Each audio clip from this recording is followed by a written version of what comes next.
இந்த மாதிரி கிறுக்கு பசங்க தெரிஞ்சுதான் அவங்க 1008 ரூல்ஸ் போட்டிருக்காங்க உட்காந்துக்கிட்டு. இவர் வந்து மேடையில பேசுறடே எந்த மாநாட்டை எவனும் மரத்தை சாவலடா, கூட்ட நெரிசல சாவலடா, உன்னோட பெரிய பெரிய கூட்டம்லாம் அங்கே வந்திருக்குடா. அவன் ஈஸியா சொல்லிட்டு போயிடுவான். இது நான் என்ன பண்ண முடியும் அப்படின்றான். நாளைக்கு எந்த வழக்கு நடந்தாலும் சார் நான் பொறுப்பு ஆக முடியாது சார், வெயில்ல வந்து அவங்க எதுவும் சாப்பிடாம வந்திருப்பான், இது வந்துருப்பான், அது வந்துருப்போம் சொல்லி அந்த கேஸ் 3 வருஷத்துக்கு போய்கிட்டு இருக்கோம். கடைசியில் கேஸ்ல குஞ்சு தான் பொறிக்கும், கொசுக்களும் பூச்சிகளும் வந்து. என்னத்தை நீங்க வந்து மக்களுக்கு உண்டான நீதி இவர் வாங்கி பெற்று தந்துட போறாரு. இவரு முதல்ல வாங்கிட்டு தான் நீதி பெறணும். எனக்கு தெரிஞ்சு மக்கள், எனக்கு தெரிஞ்சு இப்போ 41 பேர் மொத்தம், அதுக்கு முன்னாடி ஒரு 6-7 பேர், இப்போ இன்னைக்கு ஒருத்தர், மொத்தம் 50 பேர் செத்துருக்காங்க. 50 பேர் மேல இவர்கிட்ட தான் நீதி வாங்கி தரணும். அந்த 50 பேர் குடும்பமும் இவர்கிட்ட போய் நீதி கேட்கணும். இவன் தன்னுடைய பிம்பத்தை காட்டுறதுக்காக அவங்கள பகடக்காயா யூஸ் பண்றான். அந்த பகடக்காய் யூஸ் பண்றது தெரியாத இந்த தற்கூரி நாதாரினா எங்க போய் சுத்துறானுங்க, போய் ஊழ்றானுங்க அவனுக்கு மேல. அவனை நம்பி நாசமா போவாதீங்க, அவன் உயிரை மயிரா கூட மதிக்க மாட்டான்னு சொல்றான். அது நாயா கூட மதிக்க மாட்டான். உங்களெல்லாம் திரிஷா விட்டு நாயை கூட உள்ள விடுவான், உங்களெல்லாம் மதிக்க கூட மாட்டான். அரசியல் பேரவை நேயர்களுக்கு அன்பு வணக்கம். இன்னைக்கு நம்மளோட சிறப்பு நேர்காணலுக்கு வந்திருக்காங்க பிரபல ஜேர்னலிஸ்ட் திரு முருகன் அவர்கள். வணக்கம் சார். வணக்கம் மேடம். சார், இப்போ சமீபம் பாத்தீங்கன்னா தாவேகாவோட பிரச்சார கூட்டம் சேலத்துல நடந்தது. இப்ப தொடர்ந்து தாவேகாவோட பிரச்சார கூட்டம் நடக்கும் போல ஏதாவது ஒரு உயிர் பலி நடந்துட்டு, இது வந்து அந்த கட்சிக்காரங்களோட கவனக்குறைவு நினைக்கிறீங்களா, இல்ல மக்களுடைய அந்த ஏக்கம்னு நினைக்கிறீங்களா? இது நீங்க ரெண்டுமே வந்து ஒண்ணுதான். ஏன்னா அவங்க கட்சிக்காரங்களுக்கும் அறிவு கிடையாது, தான் தலைவனுக்கும் அறிவு கிடையாது. 2 பேருக்குமே அறிவு இல்லை. அறிவில்லாத கூட்டத்துல ஒண்ணு கொண்டு நீங்க எப்படி இருக்கும்? இந்த உடன்பிறப்புன்னு ஒரு படம் இருக்கு, உங்களுக்கு தெரியுமா? நீங்க கவனிச்சிங்களா இல்லைன்னு தெரியல. அதுல ஆர் சுந்தரராஜனும் கவுண்டமணியும் வந்து பிச்சைக்காரர்கள் சங்கத்துக்கு உண்டான தலைவர்களா இருப்பாங்க. இவர் முன்னாள் தலைவராக இருந்திருப்பாரு கவுண்டமணி. ஆர் சுந்தரராஜ் புது தலைவரா பொறுப்பேற்று ஒரு ஹோட்டல்ல வந்து மீட்டிங் போடுவாங்க. அந்த ஸ்டார் ஹோட்டல் மீட்டிங் அந்த போடும்போது ஓனர் வந்து பார்ப்பது, யாரா இவங்கெல்லாம் இங்க மீட்டிங் கொடுத்ததுன்னு சொல்லி காரி காரி துப்புவாரு அந்த ஹோட்டல் ஓனர் படத்துல. இதுக்கப்புறம் வந்து கவுண்டமணி என்ன பண்ணே அவனை பேச சொல்றான் அப்படி சொல்லி ஆர் சுந்தரன் வந்து சொல்லிட்டு போவாரு கவுண்டமணி அண்ணனை பார்த்துட்டு. இதுக்கப்புறம் வந்து யாரும் பிச்சை எடுக்கும்போது அம்மா தாயேன்னு பிச்சை எடுக்கக்கூடாது, மம்மி டேடி அப்படின்னு தான் பிச்சை எடுக்கணும் அப்படின்னு வரல. அந்த மாதிரி கதை தான் இவனுக்கு கதை எல்லாமே. இவங்க வந்து எப்பப்பெல்லாம் மீட்டிங் போடுறாங்களோ அப்பப்பெல்லாம் இழவு பூந்துட்டு தான் இருக்குது. இதை வந்து இவங்களையும் தப்பு சொல்ல முடியாது, நீங்க அவங்களையும் தப்பு சொல்ல முடியாது. 2 பேருமே கூட்டு கலவாணிங்க தான், சரிங்களா? இவங்க மேல அதாவது என்னன்னா நீங்க ரசிகர்களையும் சேர்த்து சொல்றீங்க. 2 பேருமே கூட்டு கலவாணிங்க தான். இதுல நீங்க யாரும் நீங்க தப்பு சொல்லுவீங்க? நீங்க உட்காந்துக்கிட்டு இவன் தன்னுடைய பிம்பத்தை காட்டுறதுக்காக அவங்கள பகடக்காயா யூஸ் பண்றான். அந்த பகடக்காய் யூஸ் பண்றது தெரியாத இந்த தற்கூரி நாதாரினா எங்க போய் சுத்துறானுங்க, போய் ஊழ்றானுங்க அவனுக்கு மேல. உழும்பு என்ன ஆகும்? இப்போ தெரிய நினைக்கிறேன், கார்ல உட்காந்துருக்கும் போது கை கொடுக்க வர்றாங்க. என்ன பண்ணாரு அவரு? நீங்க பாத்தீங்களா அந்த வீடியோவை? முதல்வன் படத்துல ஆச்சு, தலைவா உன்னை பார்த்து ரொம்ப நாள் ஆச்சு தலைவா, உன் கையை தொடுது தலைவான்னு சொல்லி கையை கூப்பிட்டு வச்சு உடைப்பாருல்ல, அந்த மாதிரி வந்து அடிச்சு விட்டுருக்காரு எல்லாரும் கையும். பாத்தீங்களா? நீங்க கவனிச்சிங்களா? ஒரு பெண் காவலாளி கூட தெரியாம பைக்ல இடிச்சுட்டு ஓடிருக்கானுங்க அவரை பாக்குறதுக்காக. சோ இந்த மாதிரி தற்கூரிகள் கூட்டம் இருக்கும் போது நீங்க இது யாரை நீங்க குறைன்னு சொல்லுவீங்க? நீங்க சொல்லுங்க, யாரை நீங்க குறைன்னு சொல்லுவீங்க? இவரும் சொல்லுவீங்களா இவரும் சொல்லுவீங்களா? இவரும் கட்டுப்படுத்த முடியாது, இவங்களும் கட்டுப்படுற ஆட்களும் கிடையாது. இதுல நீங்க 2 பேரும் யாரை நீங்க குத்தம் சொல்லுவீங்க? சொல்லுங்க, யாரை நீங்க குத்தம் சொல்லுவீங்க? யாரை குற்றம் சொல்ல முடியாது. ஏன்னா இவங்க வந்து ரசிகர்ன்ற அந்த ஒரு போர்வையோட ரசிகர்கள் வந்து அரசியல் கட்சி தலைவர். நான் என்ன கேட்கிறேன், ரசிகர் முதல்ல இவர் அரசியல் கட்சி தலைவர்ல இவர் கிடையாதுங்க, தாவேகா கட்சி தலைவர். அவரே சொல்லிக்கிறாரு, அவ்வளவுதான். இப்ப அந்த அண்ணன் சொல்லுவார்ல, கவர்மெண்ட் என்ன சொல்லுவார்ல, ஆனா இப்ப நான் அதை திருந்திட்டானா, யாரா சொன்னது, அவனே சொல்லிட்டான், ஓ அவனே சொல்லிட்டானா அப்படின்னு வரல. அந்த மாதிரி தான் இவங்களே அரசியல் கட்சி இவங்களும் சொல்லிடுறாங்க. ஒரு அரசியல்வாதினா என்ன? மக்கள் பணிக்காக களப்பணியில இறங்கி வேலை செய்யறோம் ஒண்ணு, அவங்க தான் அரசியல்வாதி. இல்ல நாட்டுல நடக்கிற அநியாயத்தை அக்கிரமத்தை எடுத்து கேள்வி கேட்கணும். எங்க இறங்கி கேள்வி கேட்கணும்? ரோட்ல இறங்கி கேள்வி கேட்கணும், சரிங்களா? இவர் எங்க இறங்கி கேள்வி கேட்கிறாரு? 10 நிமிஷம் மைக்கு, எந்த ஊர் போனாலும் 10 நிமிஷம் மைக்கு மாதிரி 10 நிமிஷம் மைக்ல பேசிட்டு போயிடுறாரு இவரு. வேற அதுக்கப்புறம் ஏதாச்சும் ஒரு அதுக்குண்டான ஸ்டெப் ஏதாச்சும் நீங்க பாத்துருக்கீங்களா? பரந்தூர் விமான நிலையம் ஒண்ணு போனாரு, ஞாபகம் இருக்கா? போனது அவருக்கே தெரியாது, நீங்க போய் கேளுங்களா. அப்படியா நான் போனேன்னு கேள்வி கேட்பாரு. இப்ப போய் நீங்க விஜய் கிட்ட போயிட்டு, சார் நீங்க பரந்தூர் விமான நிலையத்துக்கு போராட்டத்துக்காக மக்கள் போராடினாங்களே சார், அதை பத்தி என்ன சார் நினைக்கிறீங்க? அப்படியா நான் போனேன்னு அவரே கேட்பாரு. இப்போ கேள்வி அவருக்கே தெரியாது. இப்ப அவர் போயிட்டு இப்ப ஒண்ணு வேணாங்க, இப்ப நான் நீங்க ஒரு மீடியா பர்சன், நீங்க வந்து என்ன கேள்வி கேட்குறீங்க, அவர் எந்தெந்த ஊர்ல மீட்டிங் போட்டாரு, எந்தெந்த ஊர்ல இது போட்டாரு, இப்ப உங்களுக்கு தெரியும். இப்ப விஜய் போய் கேளுங்க, சார் நீங்க முதல்ல எந்த ஊர்ல வந்து மாநாடு நடத்தினு கேளுங்க, கேட்டு பாருங்க போய். இப்போ சார் அந்த அளவுக்கு தெரியாமல கேளுங்க. நீங்க அப்படி நீங்க ஏங்க அவ்வளவு பேசுறீங்க? இப்ப போயிட்டு கேளுங்க பத்திரிகையாளர்கள் எல்லாம், சார் நீங்க முதல்ல மாநாடு போட்டீங்களா சார், எந்த ஊர் சார் கேளுங்க. இதை நீங்க எதை குறிப்பிட்டு சொல்றீங்க? அவருக்கு அந்த அளவுக்கு கான்சியஸ் இல்லன்ற அவர் இங்க இப்ப படிச்சாரு, எதை பார்த்து படிச்சாரு அவரு? அது எதை பார்த்து? இப்ப நீங்க போறீங்கன்னா, இப்ப நீங்க கேள்வி கேட்பீங்க, நீங்க முதல் அக்கு வரை எழுதியா கேக்குறீங்க. இந்த ஒரு இதான் பாயிண்ட், இந்த பாயிண்ட் இதை வச்சு நான் கேள்வி கேட்கணும் அப்படிதான் நீங்க கேட்பீங்க. அவர் என்ன பண்ணுவாரு? முதல் அக்கு வரை எழுதி வச்சு பாரு மொத்தத்தையும், இதை அப்படியே பேசுவார் உட்காந்துக்கிட்டு. வேற என்ன தெரியும்? நீங்க சொல்லுங்க, வேற என்ன தெரியும்? வேற ஏதாச்சும் நீங்க சரி, அவர் என்னைக்காச்சும் தனியா ஒரு பத்திரிகையாளர்களை சந்திச்சு அவங்க கேட்கிற கேள்வி எல்லாம் பதில் அளிச்சிருக்காரா? ஒரே பிரஸ் மீட் இருக்கு அவர்கிட்ட, ஒரே பிரஸ் மீட். கட்சி ஆரம்பிச்சது 2 வருஷம் முடிஞ்சு 3ஆம் ஆண்டு இதெல்லாம் பண்ணிட்டாரு. இன்னைக்கு வரைக்கும் ஒரே பத்திரிகையாளர் சந்திப்பு. கேட்டா வந்து இங்க பத்திரிகையாளர்கள்லாம் வந்து இதுவா இல்ல, அறம்லாம் வந்து இது இல்ல அது இல்லைன்றானுங்கல்ல. இப்ப இவர் எந்த பத்திரிகையாளர்லாம் வந்து கவர் பண்ணிட்டு இருக்காங்களா? அறம் இல்லாத பத்திரிகைகள் ஏன்டா கூப்பிடுற? கூப்பிடாத. அறமே இல்லைங்க இங்க, எந்த பத்திரிகை தர்மத்திலயும் ஊடக தர்மமே இல்ல, அதனால நீங்க வராதுன்னு சொல்ல வேண்டியதானே, ஏன் கூப்பிடுறாரு சார்? போன ஒரு 2 வருஷத்துக்கு முன்னாடி இந்த ஆளை கழுவி ஊத்துன ஒரு சேனலுங்க நீங்க உட்காந்து பூஜா தூக்கிட்டு இருக்கானுங்க உட்காந்துக்கிட்டு. ஒரு 2 வருஷத்துக்கு முன்னாடிங்க அவ்வளவு வீடியோஸ் இருக்கு, நீங்க இப்போ கூட போனா பார்க்கலாம் யூடியூப்ல. அவ்வளவு கழுவி ஊத்துனானுங்க இந்த நடிகர்ன்ற விஜயை கழுவி ஊத்துனானுங்க. நீங்க தனியார் தொலைக்காட்சியை பத்தி சொல்றீங்க. தனியார் தொலைக்காட்சி தான் சொல்றேன். இன்னைக்கு வந்து அதே வீட்டுல வந்து பாத்ரூம்ல குளிச்சது முதல்ல கொண்டு இப்ப வந்து தனி விமானத்தை இறங்கி சேலத்தை வர வரைக்கும் கவர் பண்ணி காட்டுறாங்க. எங்கேயாச்சும் எந்த அக்கப்போராச்சும் இருக்குதானே? இப்ப எந்த அரசியல் தலைவருக்கு இந்த மாதிரி வீடியோ கவர் பண்ணிட்டு இருக்காங்க? நீங்க சொல்லுங்க, இது சொம்பு இல்லையா? நீங்க சொல்லுங்க, இது சொம்பு இல்லையா? யாரு கிடைக்கிற சொம்பு? ஸ்டாலின் மீட்டிங் போறாரு, ஸ்டாலின் வீட்டுல கிளம்புல இருந்தா கவர் பண்ணிட்டு வராங்க. இது ஒரே மாநாடு இது இருக்கா? எடப்பாடி தான் போடுறாரு. இவங்க எல்லாம் வந்து நாட்டை ஆண்டுகிட்டு இருக்கவங்க. இவர் வந்து ஒரே வார்டு கவுன்சிலர் இருக்குது அன்னைக்கு வரைக்கும், வார்டு மெம்பர். ஏன் கவுன்சிலர்? ஒரு வார்டு மெம்பர் இருக்குது அவர் கட்சி. நீங்க சொல்லுங்க, எது ஊடகாரம்? நீங்க சொல்லுங்க, ஊடகாரம்னா என்ன?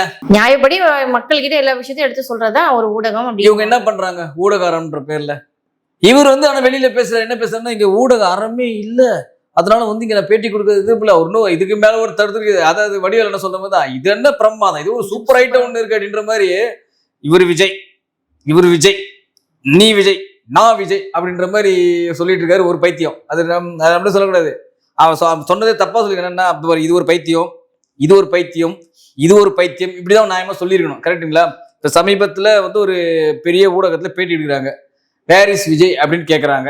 நான் தான் விஜய்ன்றாங்க. இதே வந்து அவங்க மனைவி உட்காந்து கேள்வி கேட்கும்போது சொல்ல முடியுமா? விஜயோட மனைவி சங்கீதா உட்காந்து ஒரு கேள்வி கேட்கறான்னு வச்சுங்க, வேர் இஸ் விஜய் அப்படின்னு சொன்னா நான் தான் விஜய் சொல்லுவார் அவரு? சொல்லுவாராங்க? சொல்ல முடியுமாங்க? அவருக்கு அறிவு வேணுமா வேணாமா இவங்கெல்லாம் கொஞ்சமாச்சும்? இல்ல முட்டா பசங்க நினைச்சிட்டாங்களா உட்காந்துட்டு இருக்கோம்ல அங்கெல்லாம், எல்லாம் வேலை வெட்டிலாம் நினைச்சிட்டாங்களா அவங்க உட்காந்துக்கிட்டு? இப்படிதான் பேசிக்கிட்டு இருக்காங்க உட்காந்துக்கிட்டு. நீங்க வந்து இதுல வந்து ஊடக அறத்தை வந்து நாங்க எதிர்பார்க்கிறோம், ஊடக அறன்னு சொல்லி நீ தானே ஊடகத்தை கெடுத்துட்டு இருக்க. உண்மை சொல்ல போனா இன்னைக்கு ஊடகத்தை கெடுப்பதே விஜய் தான், உண்மையை சொல்ல போனா. ஏன்னா எல்லா அரசியல் தலைவர்களுக்கும் ஒரு சார்ந்து செயல்படுற ஊடகங்கள் இருக்கு, சரிங்களா? அதெல்லாம் ஒரு சார்ந்த ஊடகம். இப்போ வந்து இப்போ சன் நிறுவனம் எடுத்தீங்கன்னா நீங்க ஓப்பனா சொல்லிடலாம். இப்போ ஜெயா நியூஸ், ஜெயா டிவி எடுத்தீங்கன்னா ஓப்பனா சொல்லிடலாம். ஆனா மற்ற ஊடகங்கள் இருக்குல்ல, அவனுக்கு காமன் மேன் தானே, அவனுக்கு ஏன் இவருக்கு போய் சொம்பு தூக்குறாங்க? 2 வருஷத்துக்கு முன்னாடி கழுவி ஊத்துன அந்த ஊடகங்கள் இன்னைக்கு வந்து வீட்டுல இருந்து கிளம்பிட்டார், மெயின் கேட்டு திறக்குது, மேட்ல இருந்து டவுன்ல கீழே இறங்குது காரு, விமான நிலையத்தை நோக்கி வந்துகிட்டு இருக்கு, விமான நிலையத்தில் ஏற போற இந்த நியூஸை அவன் கேட்டான். மேடம் பிரேக்கிங் நியூஸ் போடுறானுங்க. என்ன பிரேக்கிங் நியூஸ் கேளுங்க? விஜய் வீட்டின் கதவு திறந்தது, பிரேக்கிங் நியூஸா? விஜய் பனையூர் வீட்டின் கதவு திறந்தது, பிரேக்கிங் நியூஸ். பிரேக் எதாவது சொல்லலாம், பிரேக்கிங் நியூஸ் கூட மரியாதையே போச்சுடா உங்களால. அப்படிதான் இருக்குது இவங்க பண்ணிட்டு இருக்குது எல்லாமே. இதெல்லாம் பிரேக்கிங் நியூஸ் ஆகும் சொல்லுங்க. முன்னாடிலாம் நீங்க நியூஸ் பார்த்துட்டே இருப்பீங்க, பிரேக்கிங் நியூஸ் ஒரு ஆர்வமா இருப்பீங்க. ஏதோ இங்க நடந்துச்சுடா, இந்தியா வெற்றி பெற்றுச்சுடா, உலக கோப்பையை வென்றுடுச்சுடா, இது மாதிரி வந்து ஹாக்கி வெற்றி பெற்றாங்கடா, மகளிர் வெற்றி பெற்றுச்சா, அது பார்க்கறதுக்கு ஒரு சுவாரஸ்யமா இருக்கும். இப்ப என்னென்ன பிரேக்கிங் நியூஸ் போடுறானுங்க? விஜய் வீட்டு பனையூர் கதவு திறக்கப்பட்டது, விஜய் வெளியே வரப்போகிறார், பிரேக்கிங் நியூஸ் தான். விஜய் வெளியே போன நியூஸ். அது என்னடா பிரேக்கிங் நியூஸ்? விஜய் வரும்போது கார் கவுந்துச்சுன்னு சொல்றா, அதான பிரேக்கிங் நியூஸ். விஜய் கார் கீழே வெளில வரான்றது எப்படிடா உங்களுக்கு வந்து பிரேக்கிங் நியூஸ் சொல்றீங்க? அந்த அளவுக்கு லட்சத்துல இவங்க ஆகிட்டானுங்க. இவங்க எல்லாத்தையுமே அப்படிதான் நான் பண்ணிக்கிட்டு இருக்கானுங்க. இவங்கெல்லாம் வந்து ஊடகத்தை பத்தி இவங்க பேசுறானுங்க உட்காந்துக்கிட்டு. சரி, இப்போ இந்த பிரச்சாரம், இப்போ சேலத்துல நடந்த இந்த பிரச்சாரத்துல திரு விஜய் பேசின விஷயத்த பத்தி நீங்க கண்டிப்பா பாத்திருப்பீங்க. அதை பற்றி உங்களுடைய கருத்துக்கள் என்ன பெருசா பேசி இப்ப அப்படியே ராமாயணத்தையும் மகாபாரத்தை கரைச்சி குடிச்சு பேசிட்டாரு. பேசுறதை பத்தி கேக்குறீங்க? வழக்கமா எல்லாத்தையும் திமுக திட்ட போறாரு. அதானே எதுக்கு திட்டுறன்னு கேட்டா அவனுக்கே காரணம் தெரியாது. நீங்க ஒண்ணு வேணாங்க, நீங்க போய் திமுக எதுக்கு திட்டுறீங்கன்னு கேளுங்களா, அவருக்கே தெரியாது காரணம், உண்மையா காரணம். நீங்க 3 வருஷத்துக்கு முன்னாடி யார் கம்பெனில படம் பண்ணிட்டு இருந்தாரு அவரு? சொல்லுங்க, நீங்க சொல்லுங்க. சன் பிக்சர்ஸ்ல இருக்கும், ரெட் ஜெயின் மூவிஸ். அப்பெல்லாம் நான் அவங்க நல்லவங்க கெட்டவங்க தெரியலையா? நாங்க நீ திமுக எதுக்கு என்ன காரணம் அது பதில் சொல்லி. திமுக திட்டு தப்பு கிடையாது. அது நாட்டுல போறது அனைவருக்குமே வந்து அரசியல் பேசுறதுக்கோ அரசியல் வாக்களிக்க உரிமை உண்டு. என்னது திட்டுற? இப்ப நீங்க ஒரு கட்சி திட்ட ஒரு காரணம் இருக்குமா இருக்காது உங்களுக்கு? நீங்க ஒரு கட்சி திட்டீங்கன்னா இல்ல ஒரு கட்சிக்கு ஓட்டு போடாம இருக்கிறதுக்கு காரணம் வச்சிருப்பீங்களா வச்சுக்க மாட்டீங்களா? இருக்குல்ல. இவர் என்ன காரணம் கேளுங்க இவர்கிட்ட போய். விஜய் கிட்ட, சார் நீங்க திமுக தொடர்ந்து வந்து வன்மத்துல பேசிட்டு இருக்கீங்க, என்னதான் சார் காரணம் சொல்லுங்க. தீய சக்தி திமுக. அதான் என்ன சக்தி சொல்லுங்க. அது தீய சக்தின்னு சொல்லிட்டாரு. ஏங்க நான் கூட தான் சொல்லி, இவர் வந்து காமசக்தி, உங்க கட்சியே காமசக்தி, எல்லாம் என்னென்ன பண்ணான்னு எனக்கு தெரியாது. உங்களுக்கு கட்சியில இவங்கெல்லாம் வந்து பெண்கள் பாதுகாப்பு, நியாயமா பார்த்தா இவங்க கிட்ட இருந்தா பெண்களையே பாதுகாக்கணும். இவர் வந்து தமிழ்நாடு அரசு வந்து ஆளும் கட்சி வந்து பாதுகாக்கின்றாரு. நியாயமா பார்த்தா இவங்க கட்சிக்காரன் இருந்தா காப்பாற்றணும். இவரு கட்சிக்காரில் எத்தனை பேர் போக்சோ சட்டத்தை உள்ள போயிருக்காங்க தெரியுமா உங்களுக்கு? தெரியுமா தெரியாது அவங்க சொல்லுங்க. ஒருத்தர் சேலத்துல எவனோ மாவட்ட செயலாளர் எவனோ ஒருத்தன் என்ன பிசினஸ் பண்ணி தான் தெரியுமா உங்களுக்கு? பெண்களை வைத்து என்ன பிசினஸ் பண்ணு சொல்லுங்க. அவனை அவ்வளவு யோகியன் அந்த பேர் பேச சொல்லுங்க. பேசணுமா வேணாமா நீங்க சொல்லுங்க. இவர் இது யாரு தீய சக்தி? ஆட்சிக்கு வராம இவ்வளவு தீய சக்தி நீ பண்ணிக்கிட்டு நீ மத்தவங்க குறை சொல்லிட்டு இருக்க. சரி, என்ன தீய சக்தின்னு சொல்லுப்பா. என்ன பண்ணிட்டாங்க? உங்க வீட்டுல இருந்து கொள்ளடிச்சு போயிட்டாங்களா? மக்கள் விரோத சக்தின்னு கூட என்ன பண்ணாங்க சொல்லுங்க. எங்க வாய்க்கிலேயே என்ன பேசலாங்க. பெண்களுக்கு பாதுகாப்பு என்ன பாதுகாப்பு இல்ல? இங்க யாரும் தமிழ்நாட்டுல எந்த பெண்களும் நடக்கிறதே இல்ல. இல்ல தமிழ்நாட்டுல இங்க தமிழ்நாட்டுல எந்த பெண்களும் நடக்கிறதே கிடையாது. தமிழ்நாட்டுல எல்லா பெண்களும் வீட்டுல தாங்கிறாங்க. எல்லா வீட்டுல பூட்டிட்டு வீட்டோட இருக்காங்க. எல்லாம் யாரும் வெளியில வரதே கிடையாது. இப்ப நீங்க என்னங்க? நீங்க யாருங்க? நீங்க யாருங்க? நானும் ஒரு பெண். எப்படிங்க வந்து ஒருத்தர் வந்து இன்டர்வியூ பண்ற அளவுக்கு நீங்க வளர்ந்துருக்கீங்க? என்னங்க காரணம்? இப்ப உங்களுக்கு பாதுகாப்பு இல்லையா? நீங்க வெளியில போறதே இல்லையா? நீங்க நைட்ல வெளியே தனியா போனதே கிடையாதா? மெட்ரோ ஏறி போனது கிடையாதா? உங்க வீட்டுக்குலாம் பஸ்ல ஏறி பயணம் பண்ணது கிடையாதா? உங்களுக்கு இன்னைக்கு ஏதாவது நடந்திருக்கா? நீங்க சொல்லுங்க. ஏதாவது நடந்திருக்கா சொல்லுங்க. இல்ல பெண்களுக்கு பாதுகாப்பு இருக்கு. பெண்கள் அவன் சொன்னதுல உண்மைன்னு சொல்லுங்க. ஏங்க இப்போ 100ல 1 நடக்கும். நம்ம 100ல 1 நடக்கத்தான் இவங்க பெருசா பேசியிருக்காங்க. 100ல மீது 99 பேர் இது பண்ணிருக்காங்க. அதை பத்தி பேச சொல்லுங்க. அவனை பேசணுமா வேணாமா நீங்க சொல்லுங்க. அதாவது ஒரு இது வந்து பாக்குறாங்க. ஒரு சமீபத்துல கூட நினைக்கிற முதல்வர் வந்து பெண்கள் மாநாடு நடத்தினார். உங்களுக்கு ஞாபகம் இருக்குன்னு நினைக்கிறேன். அந்த பெண்கள் வந்து பேசுறாங்க. என்ன பேசுறாங்கன்னா, இவர் கொடுத்த ஸ்காலர்ஷிப் தான் நான் படிச்சு இன்னைக்கு வந்து இது படிச்சிருக்கேன் அப்படின்றாங்க. இன்னொரு பெண்மணி என்ன சொல்லி இவர் பண்ணதுதான் நம்ம வந்து தொழில பெரிய லெவல்ல வந்திருக்குன்னு. இதுங்க கட்சி மாநாட்டில் பெண்களை கூப்பிட்டு கேளுங்களா? என்ன பதில் சொல்லுங்க பார்க்கலாம். எனக்கு விஜய் மாமா விஜயை விட வீட்டுக்காரரை விட எனக்கு விஜயை தான் பிடிக்கும். கேட்க சிரிக்குது. அவங்க வீட்டுக்கார செருப்பத்தை வச்சிருப்பான். சத்தியமா சொல்றான். வீட்டுக்கு இப்ப அந்த பொண்ணு ஒழுங்கா வாழதான் கேட்டு பாருங்க. எனக்கு தெரியல. அதுக்கப்புறம் அந்த மீட்டிங் அந்த பொண்ணு யாரும் எங்கேயும் பார்க்கல. மீட்டிங்ல கரெக்டா இல்லையா? இன்னொருத்தவங்க கூட ஒரு விஷயம் பண்ணாங்க சார். போய் மொட்டை எல்லாம் அடிச்சுக்கிட்டாங்க. இதெல்லாம் வந்து ஸ்கிரிப்டடுங்க. Full scripted. அப்ப இன்னும் சொல்லிச்சு என் வீட்டை 7 ஓட்டுக்குது ஓட்டு போடலாம் எல்லாரும் சா வச்சிருவேன், கொலை பண்ணிடுவேன், விஷம் வச்சிருவேன். இதெல்லாம் நாட்டுக்கும் வீட்டுக்கும் உயிருக்கும் கேடு. அது அந்த மது பாட்டில் நீங்க வாங்கி பார்த்துருப்பீங்களா? நீங்க அதுல வந்து தெளிவா போட்டிருப்பாங்க, மது நாட்டுக்கு வீட்டுக்கு உயிருக்கு கேடு. அதே மாதிரி எல்லாரும் வீட்டு வாசல் எனக்கு தெரிஞ்சு தாவேகா தமிழ்நாட்டுக்கு உயிருக்கும் மக்களுக்கும் கேடுன்னு ஒட்டணும். எனக்கு தெரிஞ்சு எல்லார் வீட்லயும் ஒரு விஜய் இருக்காங்க சார். ஒரு விஜய் எல்லார் வீட்லயும் விஜய் இல்லங்க, எல்லார் வீட்லயும் இந்த போஸ்டர் ஒட்டணும்ன்ற. நீங்க எல்லார் வீட்லயும் விஜய். ஆனா விஜய் வந்து என்ன சொல்லியிருக்காருன்னா, எல்லார் வீட்லயும் ஒரு விஜய் இருக்காங்கன்னு சொல்லியிருக்காரு. அவ்வளவு நம்பிக்கையா சொல்லியிருக்காரு. நீங்க வந்து அதை அப்படியே ஆப்போசிட்டா சொல்றீங்க. சின்ன குழந்தைங்க சொல்றாங்க அவரு எல்லார் வீட்லயும் விஜய் இருப்பாங்க. என்ன அவங்க வந்து ஓட்டு போடுற விஜய் எல்லாம் கிடையாது. இந்த டிவில பாட்டு போட்டா டான்ஸ் ஆடுற விஜய். அவர் அதை சொல்லியிருப்பாரு. நீங்க தான் தப்பா புரிஞ்சுக்கிட்டீங்க. ஜென்சி கிட்ஸ் கூட அவருக்கு பர்టిక్యులரா சொல்றாரு. எத்தனை ஜென்சி கிட்ஸ்க்கு நீங்க ஓட்டுக்குது? அது பதில் சொல்லுங்க. நீங்க எல்லா ஜென்சி கிட்ஸ் ஓட்டுக்குதாங்க? நீங்க எல்லாருக்குமே இருக்குதா? நீங்க 18 வயசுக்கு மேல இருக்க எல்லாரும் ஓட்டு போடுவாங்க. யார் இவர் சொல்லிட்டு இருக்காரு? அவர் இப்ப போன எலெக்ஷன்ல 18 வயசுக்கு மேல இருக்கவங்க யாருக்கு ஓட்டு போட்டாங்களா? அப்போ போன எலெக்ஷன் 2021 தேர்தல் நடந்தது இல்ல? 2021 ஜென்சி கிட்ஸ் வரலையா? அப்போ 18 வயசுக்கு மேல யாரும் வரலையா? அப்ப அவங்கள யாருக்கு ஓட்டு போட்டாங்களா? அறிவு பேசுவானா? கொஞ்சமாச்சும் அறிவு வேணாம், கொஞ்சமாச்சும் மூளை சிந்திக்க வேணாம். உட்காந்துக்கிட்டு அவனத்தை எழுதி கொடுக்குறது எனக்கு அது என்னன்னு கூட இப்போ தனி ஒருவன் படத்துல நினைக்கிற அந்த தம்பிராமையை உட்காந்து படிச்சுட்டே இருப்பாரு. இவர் இதில் முதல்வருக்கு ஊழல் உள்ளது எது ஒன்று எழுதி படிச்சுட்டு போயிடுவார். ஏன்னா அவங்க அறிவு இருக்காது.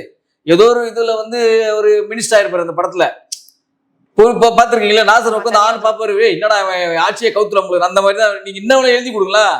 அது மாதிரி படிச்சு போயிட்டே இருப்பாரு. அவருக்கு என்னன்னு தெரியாது. அவருக்கு உண்மையை சொல்றா சார் ஒண்ணு வேணாங்க. நீங்க தமிழ்நாட்டுல எத்தனை டிஸ்ட்ரிக்ட் இதுன்னு கேளுங்க கூப்பிட்டு. நீங்க ஏங்க அவ்வளவு தூரம் போறீங்க சார்? தமிழ்நாட்டுல எத்தனை டிஸ்ட்ரிக்ட் சார் இதுன்னு கேளு. புதுசா ஒரு 6 டிஸ்ட்ரிக்ட் பிடிச்சாலும் என்ன டிஸ்ட்ரிக்ட் தான் கேளுங்க. ஒன்னும் தெரியாது. சத்தியமா சொல்றா அவர் ஒண்ணுமே தெரியாது. அவர் மட்டும் கரெக்டா சொல்லிட்டாருன்னா நான் இதோட யூடியூப் பேச நான் நிறுத்திடுறேங்க. தில்லு இருந்தா பதில் சொல்லுங்க. நான் இதோட நான் விஜய் விமர்சனம் பண்ணல, விஜய் மேல வன்மத்தை கக்கல, எதுவுமே நான் பேசல, எதுவுமே பண்ணல. இதோட நான் யூடியூப்ல நான் பேசுறதை நிறுத்திடுறேன். சார் நீங்க இப்படி சொல்றீங்க. ஆனா விஜய் என்ன தெரியுமா சொல்லியிருக்காரு? என்னுடைய சொந்த விஷயங்களை கூட நான் விட்டுட்டு இந்த கட்சியை ஆரம்பிச்சிருக்கேன், சொந்தமா ஆரம்பிச்சிருக்கேன், தனித்து நின்று போட்டிடுறேன், மத்தவங்கள மாதிரி இல்லன்ட்டு. எவ்வளவு அழகா அறிவு இருக்குமா வேணாமா? அறிவு வேணுமா வேணாமா? கொஞ்சமா. இப்ப விஜயகாந்த் யாருங்க? இது போய் விஜயகாந்த் கட்சி எதுக்கு போய் சொல்ல முடியுமா? இத 2 புள்ளையும் தொத்தி அடிப்பாங்க. இது போய் சொன்னார்னா 2 பிள்ளைங்க இருக்காங்க அவருக்கு, சிங்கம் மாதிரி இருக்காங்க விஜயகாந்துக்கு. விஜய் பிரபாகரனும் சண்முக பாண்டியனும் தொத்தி அடிப்பாங்க. இப்ப சொல்ல முடியுமா? நான் தான் வந்து தனித்து நின்று கட்சி ஆரம்பிச்சு, என்ன மாதிரி யாரும் தனித்து நின்று கட்சி ஆரம்பிச்சு 1% ஓட்டு கட்ட முடியுமான்னு கேட்கிறாருல அவரு. அப்ப பாருங்க, அவரே தோல்வி ஒத்துக்கிறாரு. 1% ஓட்டு அவரே வந்துட்டாரு. 30% சொன்னாலும் பரவாயில்ல, யாராச்சும் தனித்து கட்சி ஆரம்பிச்சு 1% ஓட்டு வாங்கி காட்டுங்கன்றாரு. அப்ப அவரே தோல்வி ஒத்துக்கிற மாதிரி தானே அர்த்தம். இது கரெக்டுங்களா இல்லையா? நீங்க சொல்லுங்க. 1% ஓட்டு தான் எனக்கு கிடைக்கும் அப்படின்றாரு. இங்க எந்த நடிகர் கட்சி ஆரம்பிச்சாலும் குறிப்பிட்ட ஓட்டு சதவீதம் வாங்குவாங்க. நீங்க இவரு இல்ல, சிவகார்த்திகேயன் ஆரம்பிச்சாலும் சரி, தனுஷ் ஆரம்பிச்சாலும் சரி, சிம்பு ஆரம்பிச்சாலும் சரி, சூர்யா ஆரம்பிச்சாலும் சரி, அஜித்குமாரே அரசியல் வேண்டாம்னு இருக்கிற அஜித்குமாரே ஆரம்பிச்சாலும் சரி, இங்க எல்லா நடிகர்களுக்கும் ஒரு குறிப்பிட்ட ஓட் பேங்க் இருக்கு. அதே ஓட் பேங்க் தான் இவருக்கும் இருக்கு. வேற ஒன்னும் பெரிய சேஞ்சஸ்லாம் கிடையாது. ஒன்னும் தமிழ்நாட்டுடைய மாற்றத்துக்கு ஒரு ஹெல்ப்பும் பண்ணதில்ல. இதுக்கு முன்னாடி தமிழ்நாட்டுடைய வளர்ச்சிக்கு இவர் ஒன்னும் யாராவது பாடுபட்டதா சரித்திரமும் கிடையாது. இவர் வீடு கேட்டு என்னைக்காச்சும் திறந்து ஒரு 10 பேருக்கு சாப்பாடு போட்டுருக்கான்னு சொல்லுங்க. நீங்க பெரிய பெரிய உதவிகளை ஏங்க போறீங்க? ஏங்க ஒரு ஓப்பனா ஒரே விஷயம் சொல்லுங்க. கொரோனா காலகட்டத்தில் இவர் வீட்டுல என்ன பண்ணாரு கேளுங்க. தமிழ்நாட்டு மக்கள் அவஸ்தைப்பட்டாங்கல்ல. எத்தனை குடும்பம் சோறு தண்ணி இல்லாம கஷ்டப்பட்டாங்க, வருமானம் இல்லாம கஷ்டப்பட்டாங்க. தெரியுமா தெரியாதா உங்களுக்கு? இவர் கட்சியும் இவர் கட்சி வேணாம், அப்ப மக்கள் இயக்கம்னு நினைச்சிருந்தாருல. இவர் மக்கள் இயக்கம் கொரோனா காலகட்டத்தில் என்ன பண்ணுச்சுன்னு கேளுங்க. 2015 மழை வெள்ளத்துல இவருடைய மக்கள் இயக்கம் என்ன பண்ணுச்சுன்னு கேளுங்க. நீங்க நியாயமா நாளைக்கு வந்து டிவிகேவோட பார்ட்டியை கேட்டு நீங்க எடுக்கிறீங்க. 2015 மழை வெள்ளத்தப்போ இவருடைய கல்யாண மண்டபத்தை பூட்டிட்டு போனாரு. மேல வந்து தங்கிட போறாங்களோன்ட்டு நேரடியா நான் சொல்றேங்க, நேரடியா பார்த்தவங்க. இவருடைய கல்யாண மண்டபம் சாலிகிராமத்தில் கல்யாண மண்டபம் தெரியுமா உங்களுக்கு? சாலிகிராமம் எஸ்ஆர் பக்கத்துல தேட்டர் இருக்கு, சோபா கல்யாண மண்டபம் ஒன்று இருக்கு. இப்ப கூட இந்த கேமராமேன் கூட்டு போங்க. இப்ப இந்த கல்யாண மண்டபம் என்னவா இருக்குன்னு பாருங்க, போய் பாருங்க. ரிலையன்ஸ் ட்ரெண்ட்ஸ் வாடகை விட்டுருக்காரு. இந்த மாதிரி ஒரு 5-6 கல்யாண மண்டபம் இருக்கு இவருக்கு. இந்த சென்னை சிட்டி முழுக்க எல்லாத்தையும் என்ன பண்ணிருக்காரு போய் பாருங்க. ரிலையன்ஸ் ட்ரெண்ட்ஸுக்கு வாடகை விட்டுருக்காரு. எதுக்கு வாடகை விட்டுருக்கீங்க? விஜயகாந்த் கல்யாண மண்டபத்தை கட்சி ஆபீஸா மாத்திட்டாரு. ஒரு மாசத்துக்கு கோடி கணக்கில் வருமானம் வரக்கூடிய கல்யாண மண்டபம் தெரியல உங்களுக்கு? ஒரு மாசத்துக்கு கோடி கணக்கில் வருமானம் வரக்கூடிய ஒரு கல்யாண மண்டபத்தை கட்சி ஆபீஸா மாத்திட்டாரு. வருமானமே போனாலும் பரவாயில்ல, நான் கட்சி ஆபீஸா வச்சுக்கினாரு. இவர் கல்யாண மண்டபம் வருமானம் வரக்கூடிய கல்யாண மண்டபத்தை எங்கடா எவன்டா ஃப்ரீயா கேட்க போறான், எவன்டா ஆஃபர் பண்ணி கேட்க போறான்? இவருடைய கட்சி நிர்வாகிகளோ இவருடைய ரசிகர் மன்ற தலைவர்களுக்கு சொந்தக்கார கல்யாணம் நம்ம கிட்ட வந்து நிப்பானுங்க இவனுங்கன்னு தெரிஞ்சுக்கிட்டு வாடகை விட்டார்.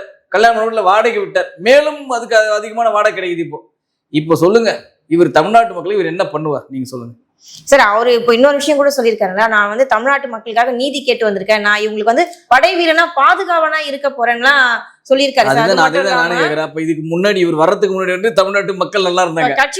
இவர் வர்றதுக்கு முன்னாடி தமிழ்நாட்டு மக்கள் நல்லா இருந்தாங்க. அப்பெல்லாம் நீதி கேட்கல. இவர் கட்சி ஆரம்பித்துக்கு அப்புறம் தான் நீதி கேட்கிறாரு. அப்படிதான் எடுத்துக்க முடியுமா? அதை நீங்க சொல்றது அப்படிதான் எடுத்துக்க முடியும்.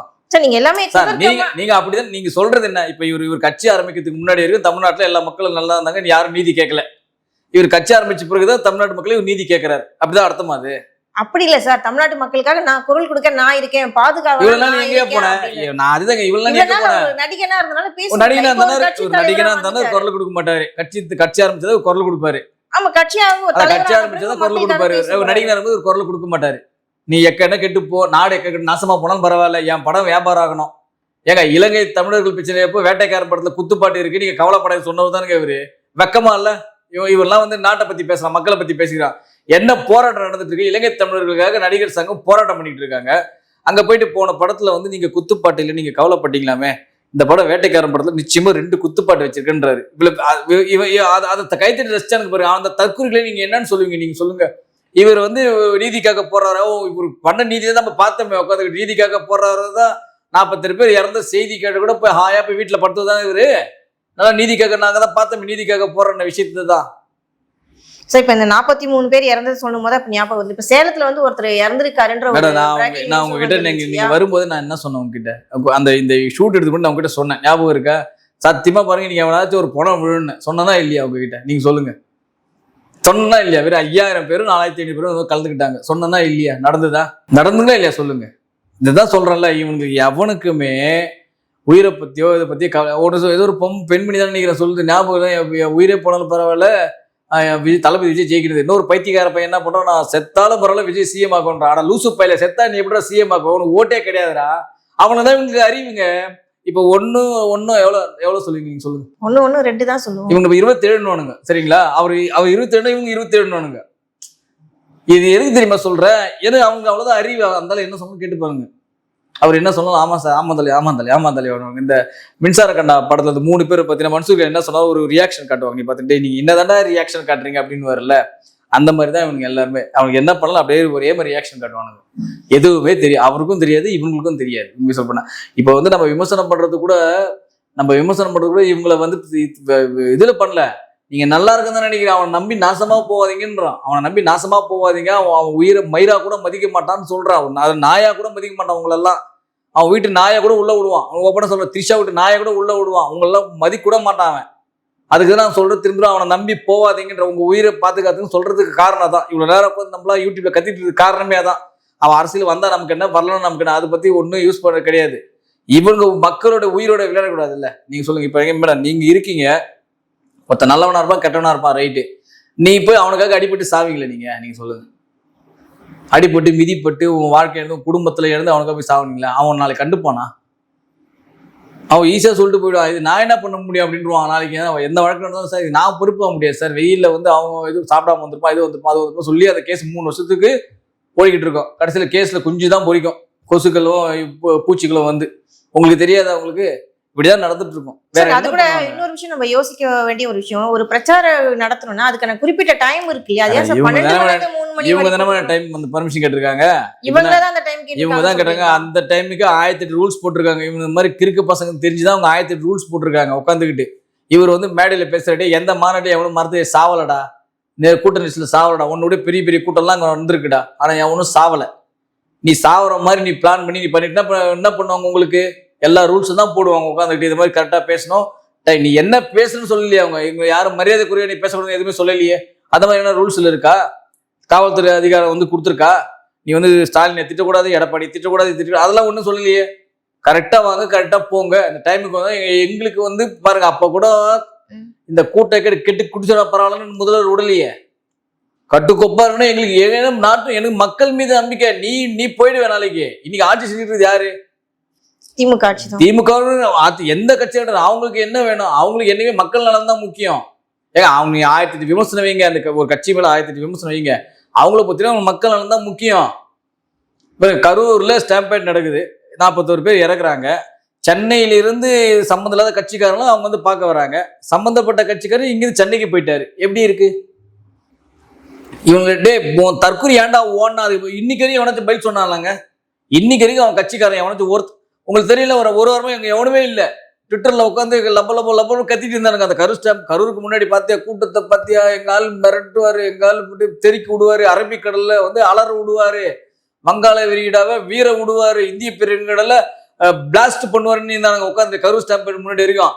அதுக்கப்புறம் ஒருத்தனை கூட காணுங்க ட்விட்டர்ல, எக்ஸ்தல பதிலையோ ஃபேஸ்புக்லயோ எதுலையுமே எவனையுமே காணும். இந்த உங்களுக்கு தெரியல, இந்த ஸ்லீப்பர் செல்ஸ் சொல்லுவாங்க தெரியல, அவங்க வந்து என்ன மொத்தமா ஆப்ஷன் ஆவானுங்க தெரியும். நீ பாத்தீங்கன்னா மொத்தமா ஆப்ஷன் ஆவானுங்க. டேய் பிளான் செஞ்சிச்சு டக்குன்னு எல்லாரையும் ஆஃப் பண்ண அப்படின்னு. ஒருத்தன் கூட போன் இருக்காது, ஒருத்தர் எவனுமே எங்க இருக்கான்னு தெரியாது, கான்டாக்டே பண்ண முடியாது ஒருத்தன் கூட. ஒரு வாரம் கழிச்சு நம்ம ஸ்லீப்பர்ஸ்ல திரும்ப ஆக்டிவேட் பண்ணலாம்னு திரும்ப திடீர்னு வருவானுங்க. திரும்ப பாத்தீங்கன்னா நீங்க ஒரு மாசமா ஆளே இல்லை, எங்க போனீங்கன்னு நம்மளுக்கு கேட்கறதில்ல. அந்த மாதிரிதான் இவங்க கேங்கு. ஒரு பிரச்சனைனா ஒட்டுமொத்த கட்சியுமே எங்க இருக்குன்னு தெரியாது. உங்களுக்கு தெரியல. அந்த நீங்க எங்கேயாச்சும் பாத்தீங்களா? அடுத்த ஒரு வாரத்துக்கு எங்கேயாச்சும் அவங்கள பாத்தீங்களா? அப்புறம் தான் வந்து நீதி வெல்லும், வாய்மையை வெல்லும், இது வெல்லும், அது வெல்லும் போட்டானுங்களா. அதுக்கப்புறம் 2 நாள் எங்க போனானுங்க? வாயே திறக்கல. ஒருத்தன் வந்து பதுங்கு குழியில போய் பதுங்கிட்டான். அவன்லாம் வந்து ஒரு பொதுச் செயலாளர். தண்ணி கேன் போடுறவங்களாம் தீக்கி வந்து பொதுச் செயலாளராக போட்டு வச்சா பின்ன வேற என்ன நடக்கும்? உட்காந்துக்கிட்டு அவன்லாம் ஒரு பொதுச் செயலாளராங்க. ஏங்க வீரன்னா வந்து தில்ல நிக்கணுங்க. நீ நடந்து போச்சு சரி, நீ ஓடனா ரைட், நீ வந்தா கூட்டம் வந்துடும். புஷ்யன் தான் ஏன்டா கூட்டம் வருது? அந்த வளர்ந்து கட்ட வந்திருப்பான், 6 அடி 6 அடிக்கு வந்திருப்பான். என்ன பண்ணான்? எங்க போனான் அவன்? அவெல்லாம் நேர்மையா உழைச்சிருந்தானே கஷ்டம் தெரியும், மக்களோட கஷ்டம் தெரியும். நேர்மையா உழைச்சிருந்தானே மக்களோட கஷ்டம் தான் என்னன்னு தெரியும். அப்படி இருக்கிறவங்க கிட்ட எல்லாம் போயிட்டு நீங்க வந்து என்னத்தை நீங்க வந்து மக்களுக்கு உண்டான நீதி ஒரு வாங்கி பெற்று தந்துட்டு போறாரு இவரு. முதல்ல வாங்கிட்டு தான் நீதி பெறணும். எனக்கு தெரிஞ்சு இப்போ 41 பேர் மொத்தம், அதுக்கு முன்னாடி ஒரு 6-7 பேர், இப்போ இன்னைக்கு ஒருத்தர், மொத்தம் 50 பேர் செத்துருக்காங்க. 50 பேர் மேல இவர்கிட்ட தான் நீதி வாங்கி தரணும். அந்த 50 பேர் குடும்பமும் இவர்கிட்ட போய் நீதி கேட்கணும். உன்னை நம்பி தானே வந்தோம், இப்ப என் குடும்பமே போச்சு, இப்ப என் குடும்பத்துக்கு யார் ஆறுதல் பண்ணுவாங்க, ஆறுதல் சொல்லுவாங்க, என் குழந்தை யார் காப்பாத்துவாங்க, இப்போ என் குடும்பத்தை யார் காப்பாத்துவாங்க, வாழ்வாத யாரோ ஒரு குடும்பத்தை அந்த ஆள் தான் உழைச்சியே கொட்டுறான். அந்த குடும்பத்துல கிட்டத்தட்ட வந்து ஏதோ 2-3 அக்காவும் 3-4 தங்கச்சி ஏதோ சொல்லியிருந்தாங்க. ஒருத்தர் இறந்துட்டாராம் அந்த கரூர்ல இருந்து. இப்ப அந்த குடும்பம் என்ன பண்ணுன்னு கேக்குறாங்க. இவன் பதில் சொல்லுவார் அவரு? இவருதான் அடுத்த 1/2 மணி நேரத்துல ஓடி போனவராச்சு அவரு. சரி சார், இவ்வளவு தூரம் சொல்றீங்க. இப்ப தமிழ்நாடு மக்கள் வந்துட்டு தொடர்ந்து திராவிட கட்சிகள் தான் வந்துட்டு ஆண்டுட்டே இருக்காங்க. புதுசா வேற ஒரு கட்சி வரணும், மாற்றம் வரணும்னு விரும்பி ஒருவேளை தமிழக வெற்றி கழகம் வின் பண்ணி இந்த தேர்தலை வின் பண்ணி இவர் முதல்வரா ஆனா உங்களுடைய மனநிலை எப்படி இருக்கும்? இதே மாதிரி எங்களுக்கு பேட்டி கொடுப்பீங்களா? நீங்க காமெடி பண்றீங்கன்னு நினைக்கிறேன். நீங்க நிஜமா நீங்க ஏதோ இது வரைக்கும் சீரியஸா கேட்டீங்க, கடைசியில ஏதோ காமெடி வேணுட்டு இருக்கா, இதை நீங்க பண்ண நினைக்கிறேன். மாற்றம் வேணும்னு நினைக்கிறேன், மாற்று கட்சி வேணும்னு நினைக்கிறோம். கவர்மெண்ட் என்ன சொல்றதுல, ஒரு மனுஷன் பொய் சொல்லலாம், ஏக்கர் கணக்குலாம் பொய் சொல்லக்கூடாது. அது மாதிரி ஒரு மனுஷன் கனவு காணலாம், ஏக்கர் கனவுலாம் தேசிய கனவு காணாதீங்க. அதெல்லாம் நடக்க சாத்தியமே கிடையாது. நான் இப்போ அதே தான் சொல்றேன்.